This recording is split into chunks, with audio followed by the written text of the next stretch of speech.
So now the world wanted proof if Rife's frequency generator, who discovered cure for cancer, which required absolutely no surgery, no chemotherapy, and it was painless. But the world chose to abandon his technology. This story is of a crazy mindset who discovered some amazing invention way back in that time which could cure cancer. Now this man was called Royal Raymond Rife. Born way back in 1888, he had this crazy mindset and crazy passion for building microscopes which could magnify up to 60,000 times. Now way back in that time, around 1900s, it could magnify only up to 2,500 times. But he built his indigenous microscope which could magnify up to 60,000 times the object, and in that time, around in 1900s. So let's understand in this video about him, his discovery and invention, and how he created this amazing piece of discovery which could cure cancers. So the world was not ready for what Rife had discovered way back in 1900s. He created this amazing telescope which could magnify objects way much larger, and then he started working and studying cancerous bacteria using his telescope. And he was able to go dive deeper into these bacteria and these organisms and understand how they are creating this fatality in the bodies.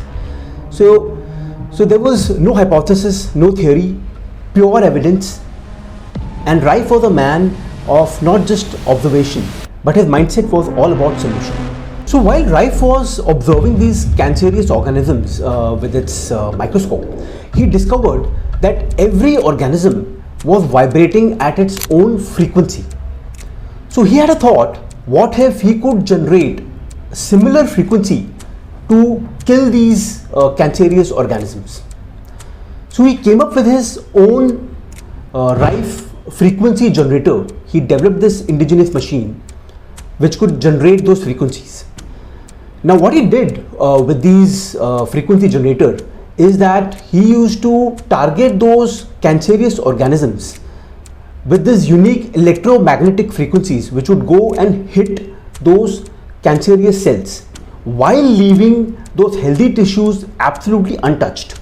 So there was absolutely no poison, no burning whatsoever.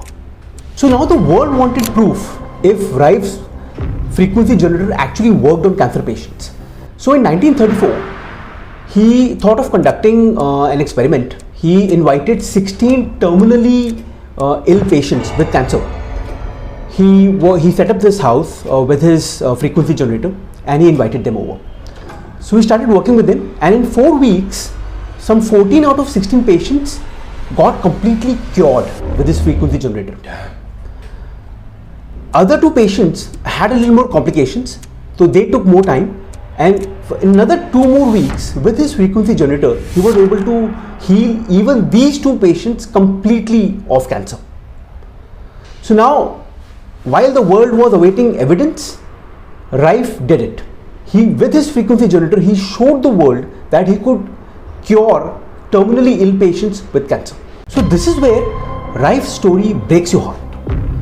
While he came up with this amazing discovery to cure terminally ill patients, his invention, his discovery was not celebrated.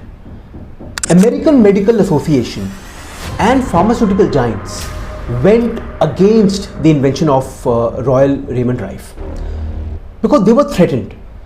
$1 billion industry was about to get wiped out. If his frequency healers could heal all the fatal patients with non-invasive technology, who would really buy medicines? What would doctors do? What would surgeons do? So the entire industry was threatened with this discovery. Now, massive legal suits were put upon on the discovery of Rife, and he was threatened with massive legal cases. His lab was burnt out, his research papers were burnt, his center where all these equipments of microscopes and frequency healers were kept, they were burnt. So the entire system went against him. Apparently, entire work of Rife got abandoned and his technology was abandoned. Now this is the sad part, this is the sad ending. But what you really got to get with this story is the crazy mindset, the kind of passion that Rife had to give this world something new. Yeah. Also, you got to understand that his invention was pure divine and cosmic. It came straight from gods. Unfortunately, this world, which is in the mode of passion, was not ready to accept his technology because it was threatening the billion-dollar industry. But then let's understand. Let's pick up this whole crazy mindset and this whole passion which we need to kind of emulate and take it in our lives, and how we can make dent in the universe and do something absolutely amazing for the human mankind. Perfect. Thank you.